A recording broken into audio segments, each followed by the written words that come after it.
Oh, we're doing a episode. podcast, bro. We're doing a podcast. Wanna make that paper, wanna make that now. This is the affiliate marketing show.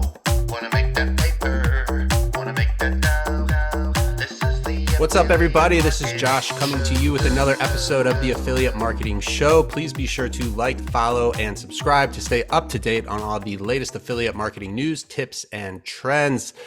I'm Josh from OfferVault.com, the industry's largest aggregator of affiliate networks, affiliate offers, and all things affiliate program related. We also have the industry legend Harrison Gevirtz joining us live from LeadsCon, and our special guest today, Alexey Shmonov, the founder and CEO of Marketcall. What's up, Alexey? How you doing today? I'm doing good. Thank you, George. Very good to see you guys in your podcast. Yeah, Yeah. we appreciate Thanks for having you coming. on. Welcome to a live from a trade show podcast. We'll see how this goes, Alexey. I'm happy that you're our guest, though. Thank you for coming on. Yeah, Thank you, guys. Harrison, it's working. Just make sure you talk loud. That's all you got to do. This is cool though.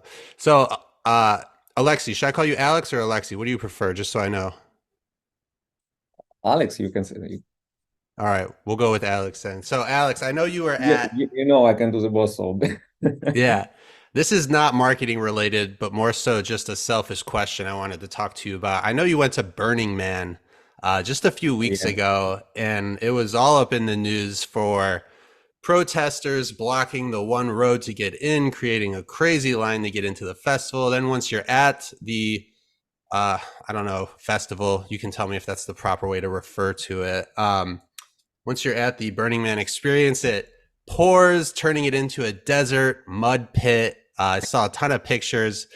And, it seemed like people were making the best of it, saying it was one of the best experiences they ever had. I think I saw on your Instagram, it may have been your first burn, if I'm not yeah. mistaken. But I'd love to hear about your experience on just the whole thing in general, as well as getting in, what the whole weather situation was like, and just kind of the highs and lows of the experience for you. Yeah. Thank you for the question, George. And it's really interesting. A lot of my friends just asking, "How are you? How you survive?" And I just 1 hour before our podcast, I just chatted with my friend, and he said, "Oh, it was the worst Burning Man in my life, and I probably will never come again." So I said, "Why?" For me, it was like the best Burning Man, but it was on my first Burning Man at all. And I really like it, and I, visited finally because I heard a lot about Burning Man. I heard a lot of good things. I heard a lot of bad things, and I really can't realize that it's really so cool. So it's damn crazy city, like 70,000 people live inside the desert, and it's so nice. So definitely I'll be back in the next year. I hope if they will not close the festival after Yes. all this situation. Tell me a little bit about the whole weather situation, because it looked like people were basically walking around in mud, like up to their ankles, like shoes were getting stuck in the So ground. first, I think first 4 days it was amazing weather, around 80s during the day, maybe 90.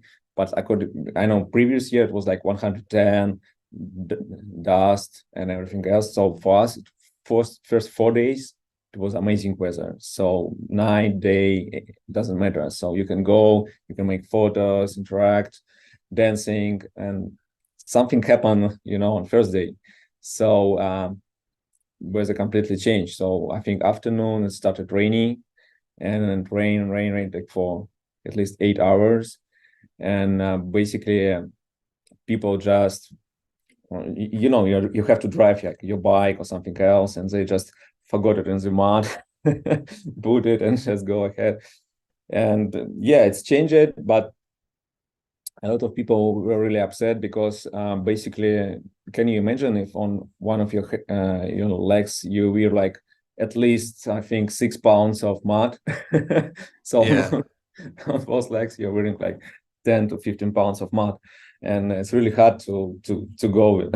it's hard to dance. It's hard to So dance were with you 15. were you like stuck once that happened, or like how did you deal with the situation? And I have to ask because this is like my nightmare. Were you sleeping in a tent? No, we have luckily, yeah. In a tent, I think it was like a nightmare because we have some tents in our camp, and really people ask to, to go inside the RVs because it's really like, I think at least 10 inches of rain, probably. And because it's mud and water doesn't, for example, in California, Florida, like everything else in the United States, it's a couple of hours and everything has disappeared. Here it's like you have to wait a couple of days, even for after the small rain. Oh, because it doesn't dry because it's just mud. It doesn't dry. And even worse, if some cars decide to escape on first day and they completely destroy the roads. Even service cars, when they have to serve, like restrooms, gas service, like bring fresh water and pick up gray water, so they can serve total community. And I saw these RVs and cars, they're really stuck, between the desert. Like even I think some Dodge Rams, they stuck as well. Some of them lost their wheels, and I think first 2 days it was really dangerous to escape from the festival. And officially they told that gate is closed, you can escape, you can go, nobody can pick up you outside the Burning Man. But what we have to do, first of all, we have to enjoy like first 2 days. We spend time with friends, we spend time on RV, and just to go to the man. It was funny. Of course, we were completely wet. Mud was inside of me, Yeah, I have a feeling if you go back, you're going to get some better weather next time. I've always thought about going. It seems like a really cool experience, but we start to use trash bags from Costco. Yeah, white bags that you have to use in the kitchen, and we put it on our shoes, and it works perfect. Yeah, you got to adapt, man. That's problem solving 101 right there. And the next day, a lot of guys just do the same. They start to use trash bags. So you started the trend, huh? Yeah, we started this trend. And Nice. The internet made it seem like nobody had any food, and like I saw one article, I knew it was fake, but it was like there was people that were gonna be eating other people. I was like, this is hilarious. I saw it and started laughing. I'm sure you heard about that. Yeah, I published a bunch of stories in my Instagram as well, and all people just relax it, dance it, whatever. So nobody care really about the food and everything else. Some of guys just knock our door in RV, and we share our food, no problem. So we have a lot. I think all other guys doing the same. So I think share something is a great idea. But anyway, you can find a lot of food in around the festival, like some camps sharing it. I really heard about some concerns from vegans because vegan food is really limited. That makes sense. Yeah. And camps. The simple solution is just to go eat meat, I guess. Yeah, it's a simple solution. By guys complain, why we don't have enough vegan food? What I'm gonna do? But to be honest, it's just once I heard this. Alexey, the real reason I brought you on today is because you and your company Marketcall is a leader in the industry and especially in the call space. So I want to kind of transition towards the pay-per-call side of things here. I'm curious, more so when Marketcall started, I know you guys were kind of new back in 2018, and just 5 years later, like I was saying, I really see you guys, and I think a lot of people in the industry see you guys as a leader in the industry for what you guys are doing. So I'm just curious, like, how do you go from beginner to leader in 5 years, which, to some people might seem like a while, but to others might seem like a really short period of time. So how'd you make that, ascension to the top that you did? Good question. For me, this 5 years, like 20 years, I think. What's happened for 5 years? Basically, it started for me in 2015 when I decided to participate in green card lottery. Basically, that I'm born in Russia, and in 2015, I decided to participate in this lottery. Next year, I realized that I won it, and then finally, by the end of 2017, I moved to the United States. And by this time, I also have lead generation business in Russia, which is also called like Marketcall. Yeah, I also do some lead generation and in pay-per-call industry. We mostly works with real estate and a little bit different background as well.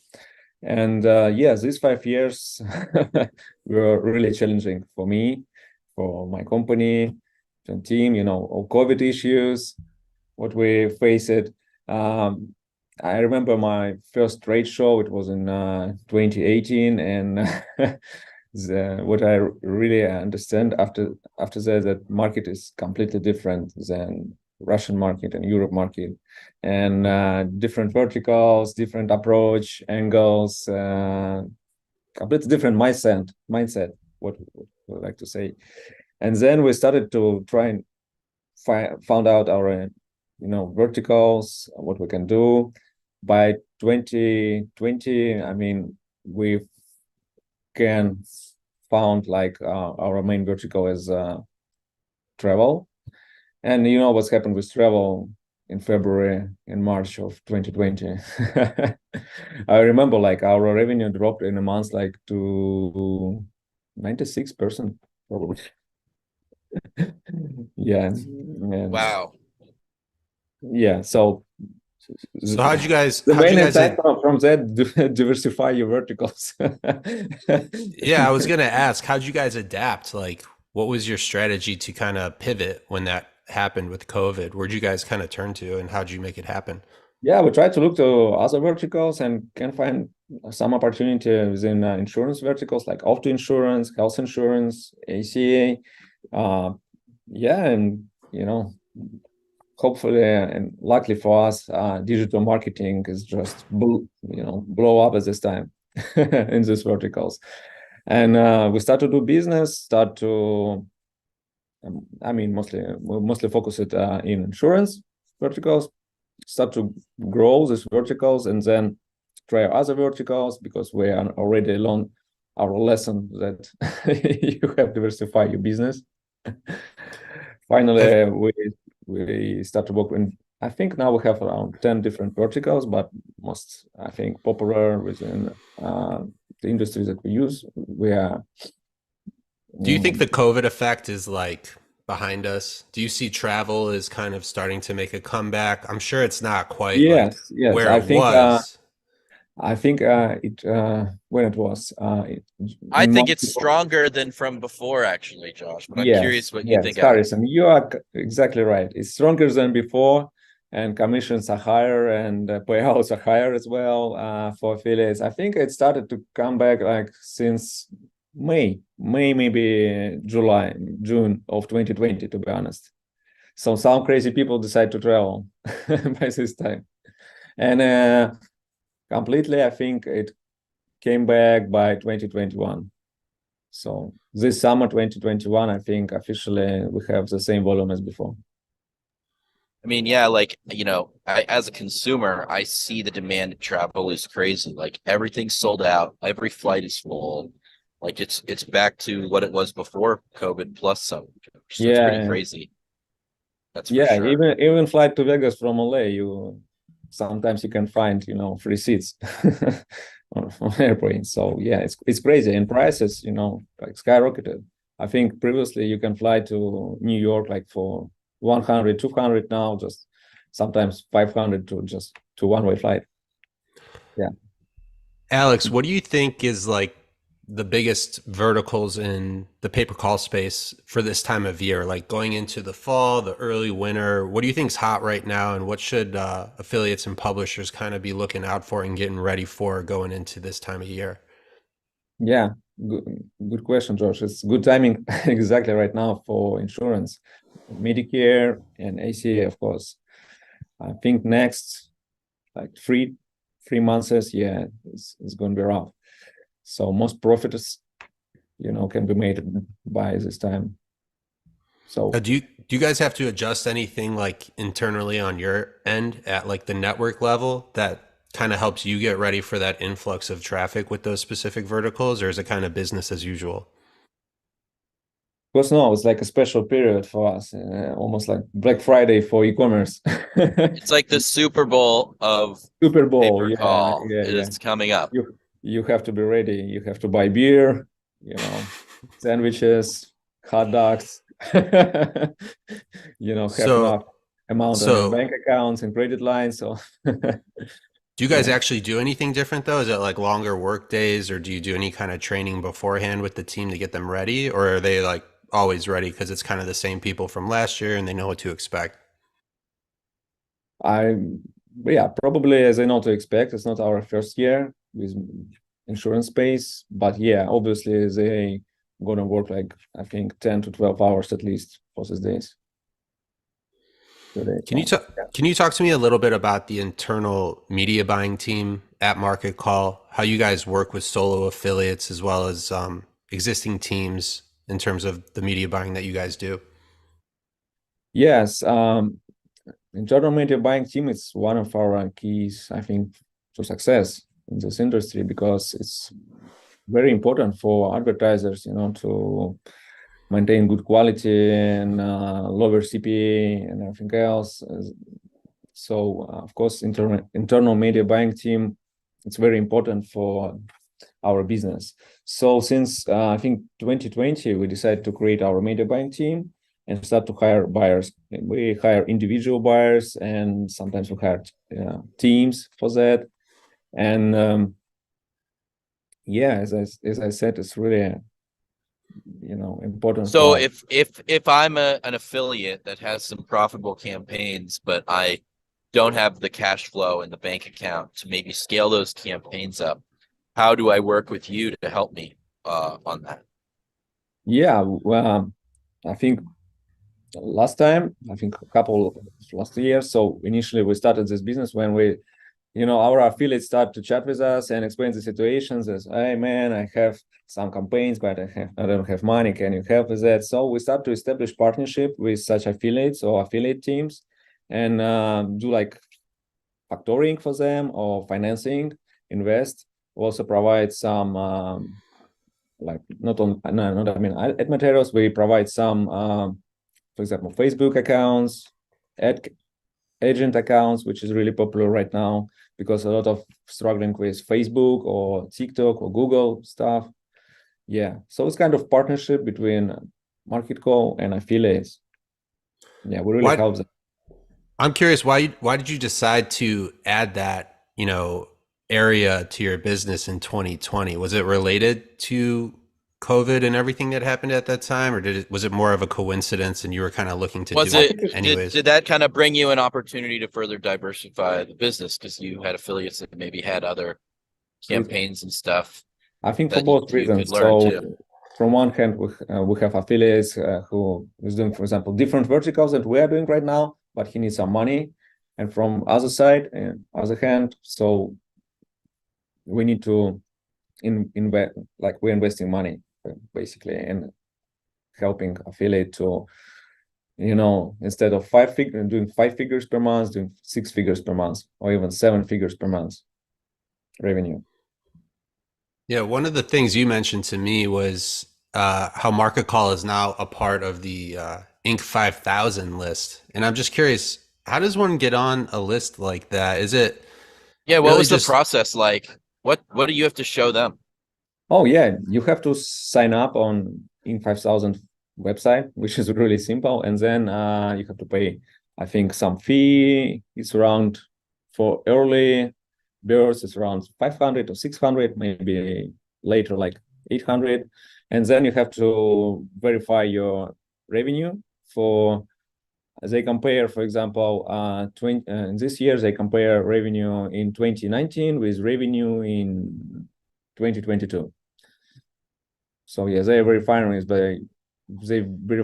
by auditors. So you send them like a balance. Oh, they have an auditor actually. Wow. Yeah, it has to be audited, yeah, by certified CPA or auditors. Yeah, so you can send like random numbers. You're going to be disqualified for that.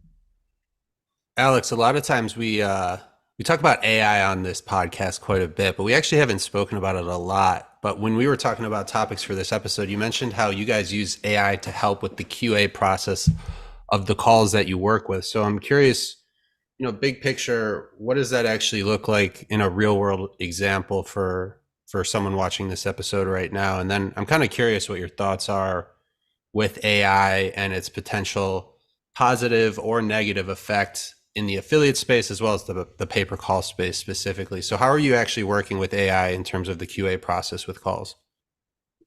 Yes, we use AI especially for QA processes you mentioned, because now you can listen, you can hear AI, everywhere, like Apple presentation, Google presentation, everybody speaking about AI.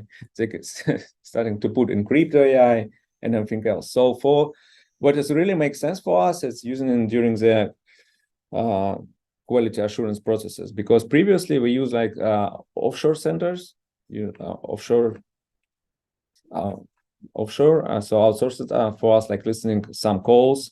We need to understand the quality of the calls, for example, for our internal calls or affiliate calls, and how we can improve the quality. Now we can just use AI, and in a couple of minutes we can receive like transcription, first of all, transcription, and then we can understand this, receive the summarized of the call, summary of the call.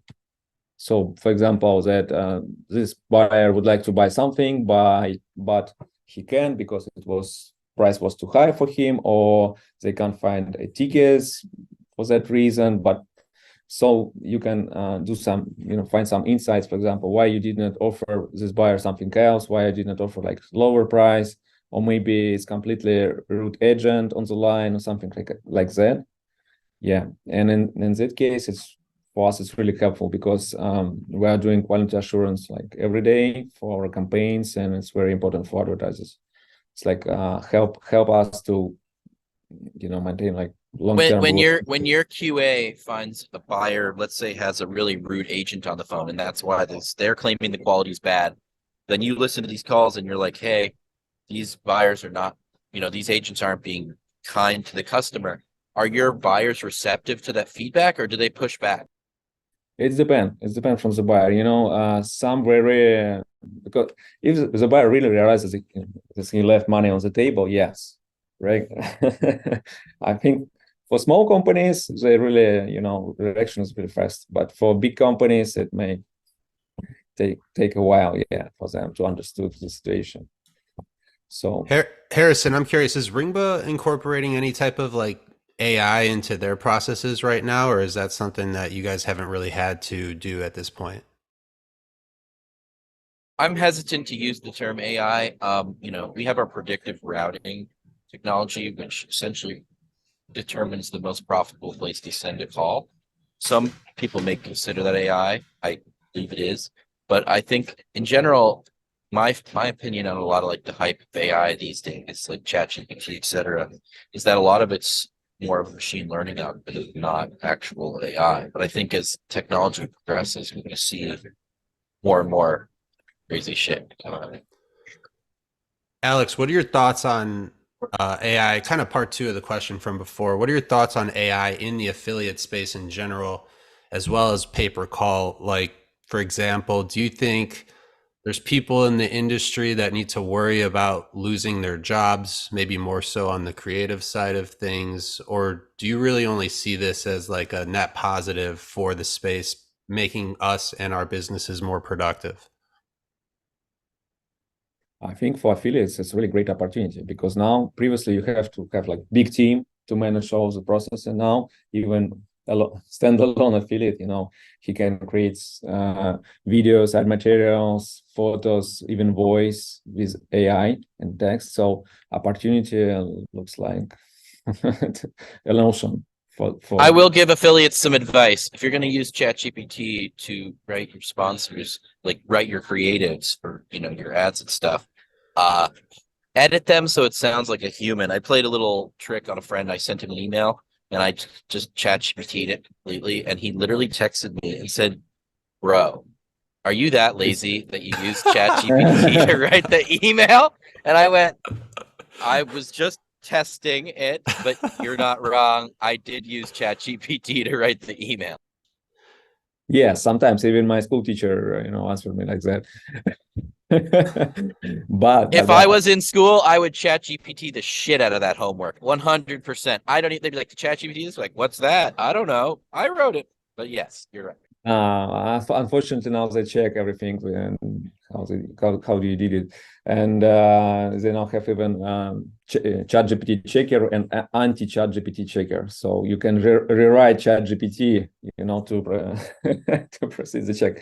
But how you really can use it for right now, for example, we do advertisement not only in English language but in Spanish, and it's also a great opportunity right now to use Spanish. And for example, you need to translate your video ad materials to Spanish, and even change voice voice actor like to Spanish instead of English. And now we have some great products that we can use, and like in a couple seconds you can change it. Harrison, I'm just thinking, this is the first time we have someone on the floor at a trade show during a podcast. So I wanted to know, can you be our beat reporter? What's going on at LeadsCon Chicago right now? What's been going on the past, day since you got in? Well, what's going on the floor? Live, give us the dirty details, all right? Live from a trade show. I'm going to pick up the laptop in a second, do a little circle. Our screen just stopped, so I'm going to wait for the graphic to reload. I see a team member fixing it. See, okay, good. Breath is here. We are at the luxurious next to the airport conference center. Some fine dining options in this neighborhood are the International House of Pancakes, Panda Express, and Taco Bell, so you can live Moss if you need to. The audience here it's not bad. We're getting a pretty medium-sized crowd here.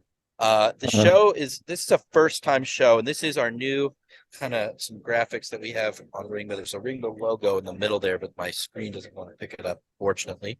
But we have, we support these trade shows, and this is a first-time event for LeadsCon. They had the LeadsCon East event like in Boston years ago, and they discontinued that after COVID.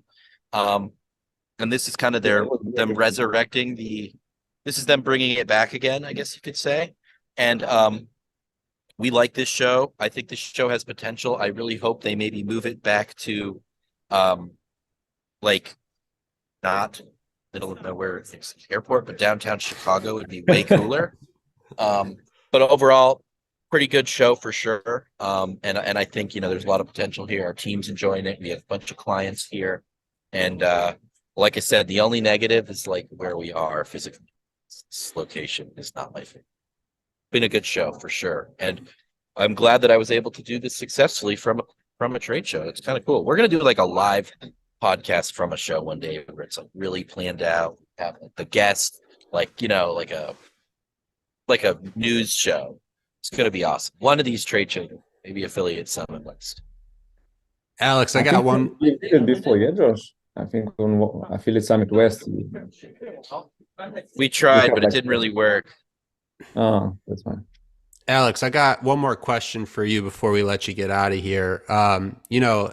Harrison at Ringba, they're doing this whole crazy video board at the show, and it just got me thinking, what's like Marketcall's approach to trade shows these days, as well as sponsoring? What do you sponsor? How big do you go with the booth? Or do you find it's, in your opinion and for what you're going after, it's not so much worth the investment in that, and you guys kind of take a different approach? I don't think there's a right or a wrong answer. I'm just kind of curious what you guys kind of take in terms of the approach to trade shows and branding and things like that. I think that all trade shows are a great opportunity for company to do branding, find new clients, and meet current partners. And we are participating, I think, in every show. Have you ever seen our booth in LeadsCon, Harrison? Yeah, you do some good branding, man. Yeah, we just started with the screens now, so you'll see us in some few trade shows shortly. We've gone hard. I'm really proud of this. You can't. Unfortunately, it's so bright in the middle there, where the sun is. I guess. Yeah, we can imagine there's it. There's a logo there. I'm getting really heavy. These are like phones. I know. Yeah, I'm getting very heavy Miami vibes from this backdrop right now with the what is that, an old Ferrari maybe? But Alex, for people that haven't seen your booth at LeadsCon, what do you guys typically do? Typically, I think on LeadsCon, we're promoting our depth internal offers, ACA offers, and Medicare for the season. Yeah. Awesome. Well, I appreciate you coming on the Affiliate Marketing Show. Harrison, thank you for joining us live from LeadsCon, the beat reporter. We trust you and we love the information you bring to us on the floor. For myself, Josh from OfferVault.com, the industry legend Harrison Gevirtz, and CEO and founder of Marketcall, Alexey Shmonov. Let's make that paper. Let's make that dough. This was the Affiliate Marketing Show. We will see you next time, everybody. Take care. Marketing show.